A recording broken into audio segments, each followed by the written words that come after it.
think climate change is affecting a lot of diverse things for us. Well, back in the day when I was a kid, I remember we used to have snow all the time, every year.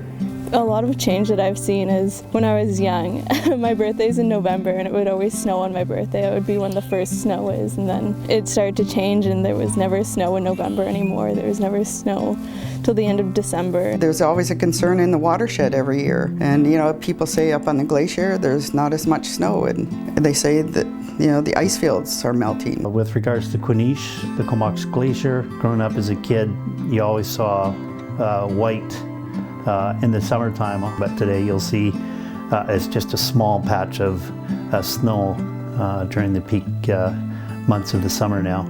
The longer, drier summers are always tough, and the smoke for not only myself, as I have asthma, but our elders and our young ones will affect their lungs.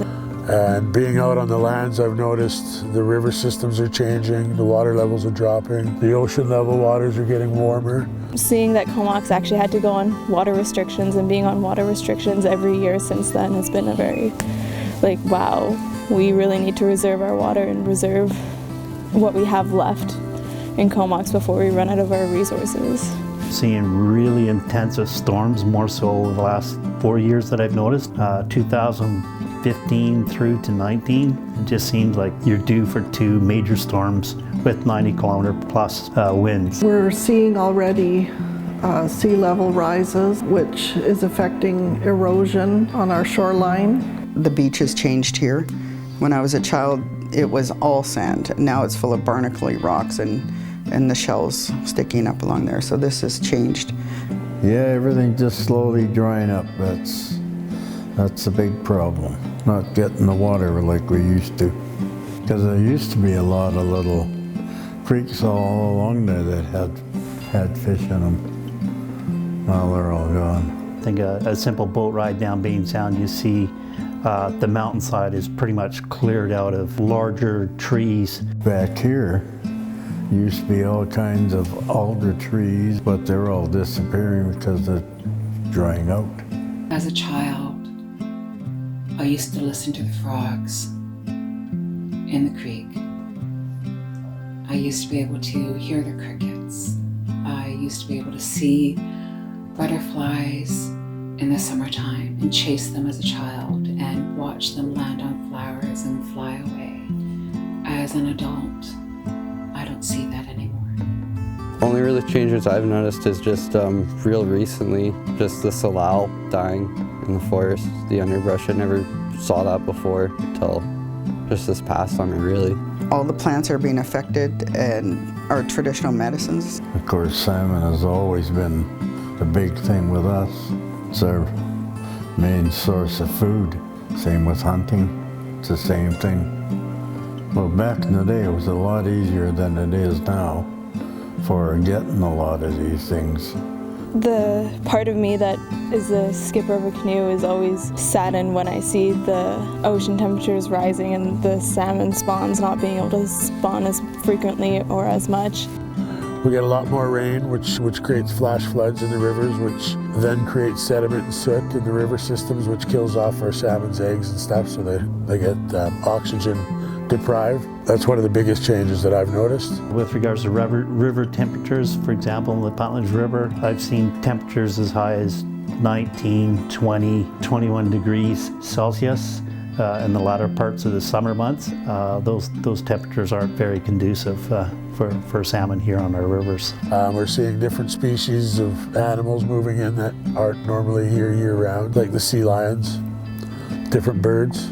Yeah, well, it seems like the bear and the cougar every year is getting more often and longer and later into the season. You know, climate change is affecting everything. The waters, the lands, the grass, the plants. Our cedar trees are dying off because it's warmer and hotter.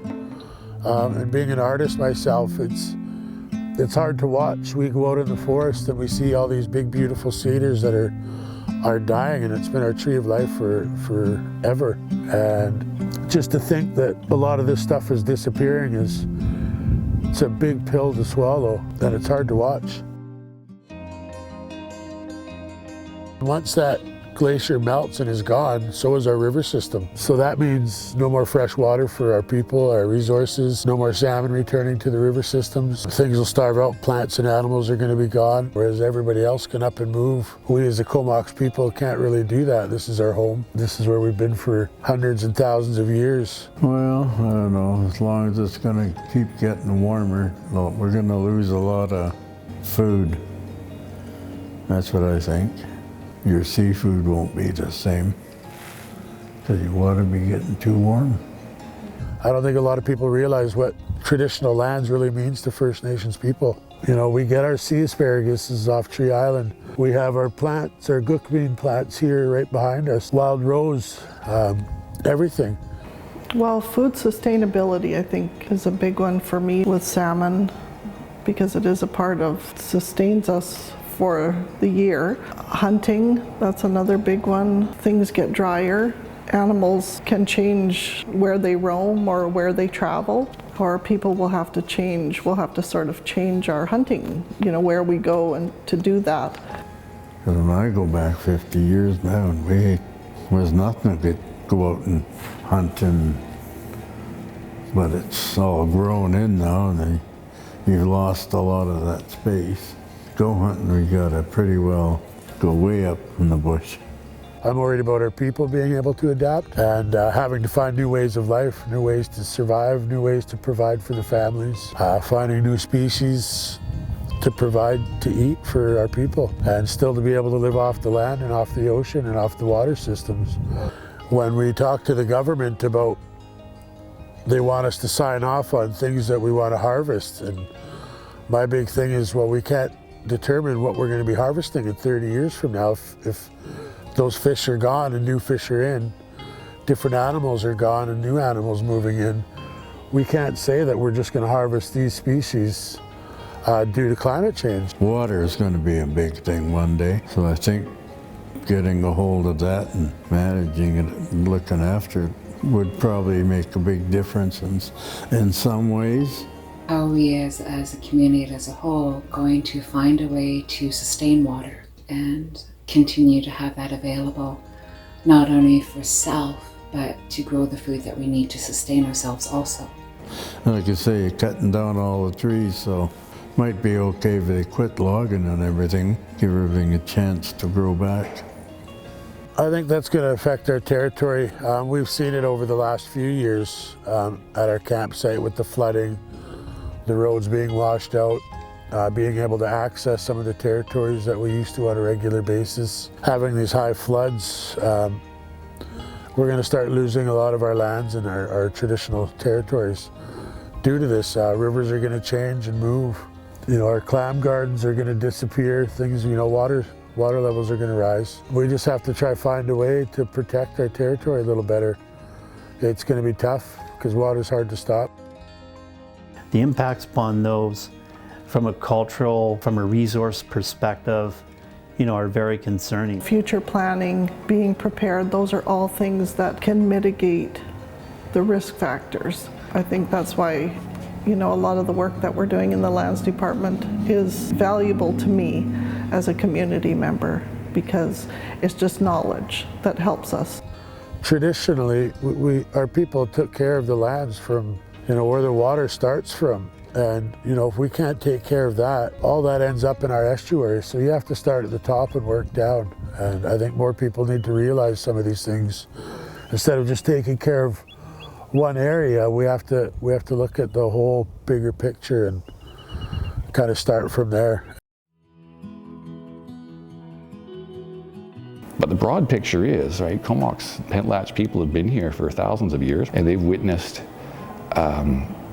extremely severe climatic changes over that duration, sometimes on a generation sort of scale. We know they survived, right? You guys are still here, that's for certain. But how those affected society at the time, you know, it's doubtful that it was just a steady ride throughout. Like, certainly there are probably some times where things were severe and people had to really struggle to adapt. There's certainly other times where things were abundant, right? That's one of the names that people like to apply to this place. It's the land of plenty. But we know it always changed. You know, the one thing that's common is every few hundred years, we're getting a pretty substantial shift. You know, your ancestors were able to adapt to these conditions. We can see some of the technology that they used to adapt to these conditions. And we know they did so because they're still here. Yeah, just like when they were talking about the herring that used to come in. When I used to come around, you'd just see a big black school in the water coming in. You don't see that anymore. So when the fish used to come along, they'd hit the wall and they'd swim right into there. They just follow the logs until they swim into that, and then they'd kind of swim around here and hit that circle and come back again and go around this way. So they just kept swimming around in circles. And if they did come out, they went down these arms. Just turned them around and sent them right back. They were designed to catch fish, not let them get away. I think if we had a better understanding of the location of these fish weirs and the fish traps, that might help explain local shifts and conditions in the estuary as we understand it here. We're already having flooding problems down at IR2. We're seeing the sea level rise. So just for future planning purposes, it's stuff that we think about in the lands office when we're thinking about future development, when we're taking that into consideration, and it kind of removes a lot of things that you would consider doing and possibly moving somewhere else. I think it's us being, as a group as a whole, proactive with recognizing all the issues. Today it might be a wildfire, tomorrow it could be temperatures in the water, management of the resources, all of those things. But I think we really do need to sit down as a group as a whole within the community and maybe look at different options and solutions moving forward. I see a lot stronger collaboration between local, provincial and federal government agencies in regards to helping Comox deal with emergency issues. When we start looking at forestry activities, that's something that, you know, our working relationships with forest companies, hopefully down the road we can work on better forest practices or more proactive forest practices. You know, I think anytime we can come together and problem solve and take the experience of, you know, people that are out there on the land, that are involved in the things that are being affected, you know, then we have a greater chance of changing the way that we do things and coming up with new ways to try to help mitigate what it is that we're challenging. If we study how these Comox and Pentlatch ancestors adapted, what they did, how they responded, what worked for them, what didn't work, then I think we can find ways of allowing Comox people to continue some of these really important practices. You know, fisheries, shellfish, other resource management, things that are really fundamental to Comox culture, Comox health, Comox well-being. I think if the ancestors, even if they're not here, even if this culture's been kicked around and you know, the colonial powers have done a good job of doing that, I think if we're attentive, I think if we're patient and respectful, we can discern it. We can try to figure it out and reapply some of those things. My understanding is Comox is planning on building fish traps out here in the flats. I know Comox actively manages shellfish and shellfish aquaculture. You know, these practices worked in the past and they're going to work again in the future. There's no doubt in my mind about that. We have a great Guardian Watchman program, and they're out there all the time making sure that our territory is being looked after. So that's a very important program that we should never do away with. Just recently they have been bringing information forward to the nation, which has been wonderful, so that's a great learning experience. So the more we can learn and put in practice. I started as a Guardian Watchman as a summer student when I was about 15, and I got to connect with my culture and my tradition. My role as a young person with the Guardian program really is just to grow and learn as much as possible on behalf of the community for the future, just to better ourselves, be better prepared. Being able to train more people on what the Guardian Watchmen do and being able to grow our Guardian Watchman department so we can focus all of our attentions onto our lands and be able to protect what we have left of our lands. One of the biggest things for me becoming a Guardian was actually being able to go out and protect that now as an adult, whereas it was just a playground for me as a child, and now Now we get to be out there and protect it. I think becoming a guardian is a huge thing, and how we're trying to grow our guardian group is only going to benefit our nation. Land is our connection to our culture. Land is our connection to our way of life. Land is also our connection to who I are as a traditional person. If you look around, doesn't matter where you are in the world, then nature narrates the colonial story. Our landscapes are scarred by environmental violence. And if you look at any territory, you'll see the effects of colonization and industry. By completely changing the landscape, we've thrown nature off balance. From the soils to the animals, everything is affected. We have to change the way of our thinking, and it's really tough because that's the way we've been raised. Nature over money. Yes, we have to sustain and survive, but we need to preserve too. We're here to be the caretakers of Mother Earth. And being the caretaker is finding a way to give back. It is always about not just taking but giving. It's about how I can support, not what can I have. That is tradition. And how are we as a people going to relearn this, awaken this part of ourselves back up?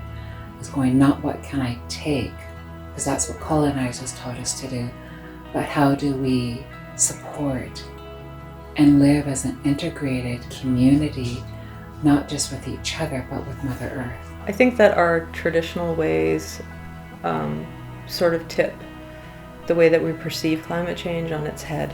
Traditionally, we look at the world in a different way. You have this deep connection to the world around you. You're looking at the world not as a commodity or something that you can gain from, but you're looking at the world as a relationship. It's a different perspective. You're looking at the world in terms of, it's almost like preventative versus waiting for something to happen and then addressing it afterwards. To leave out spirit, to leave out culture, to leave out traditions, means we're split. And that is a colonized point of view. To only focus on one thing when we're a complete person is dismissing that we are complete, and that for us to be complete means to consider our relationship to the environment. And if we don't have a healthy relationship with self, how can we have a healthy relationship with the environment? So traditional knowledge may be the only way that we can correct the course. It provides a crucial foundation for community-based adaptation and mitigation actions that sustain resilience. Traditional knowledge is more localized or specialized to our territories. So communication and inclusion with the Indigenous peoples in those areas should be at the forefront of the actions to reverse the road that we are on.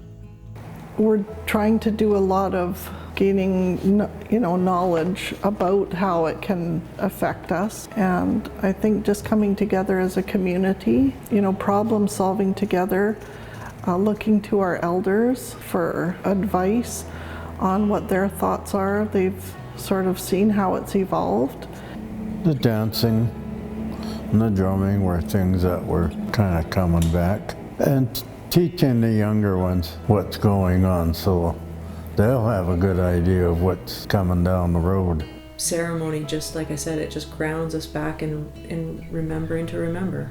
Remembering who we are, remembering where we are, remembering where we stand, remembering the spirit of the land, and just being here in it and respecting it.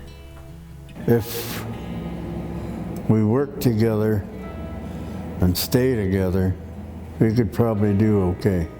But if we divide and everybody goes what way, God only knows what'll happen then. Since we have so many territories, it's vital for us to stand up and make sure our territories are still pristine 30 or 40 years from now, still able to hunt off our lands and fish off our lands, and be able to do our traditional ways and carry on how our ancestors used to, being able to stand up for yourself and your people. We're tough people. We've beat smallpox, we beat other warring nations that came here. We were successful, right? So we have it in us.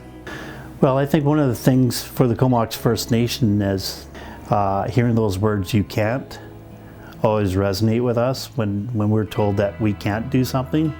We find a means of trying to find solutions to getting past the no you can't. I think it's a strong quality that a lot of our people in our nation have, is that mentality is we just won't quit. The opportunities I think I see are, we have a lot of smart youth that are coming up that are very educated. And I think that's going to be one of our biggest points, is to have everybody educated on what to look for and how to do these changes that, you know, we didn't want to have to happen, but I think having just our kids being educated and knowing what to do with climate change in the future and how they can try to turn that around. We need to speak out for the land, and in the right way.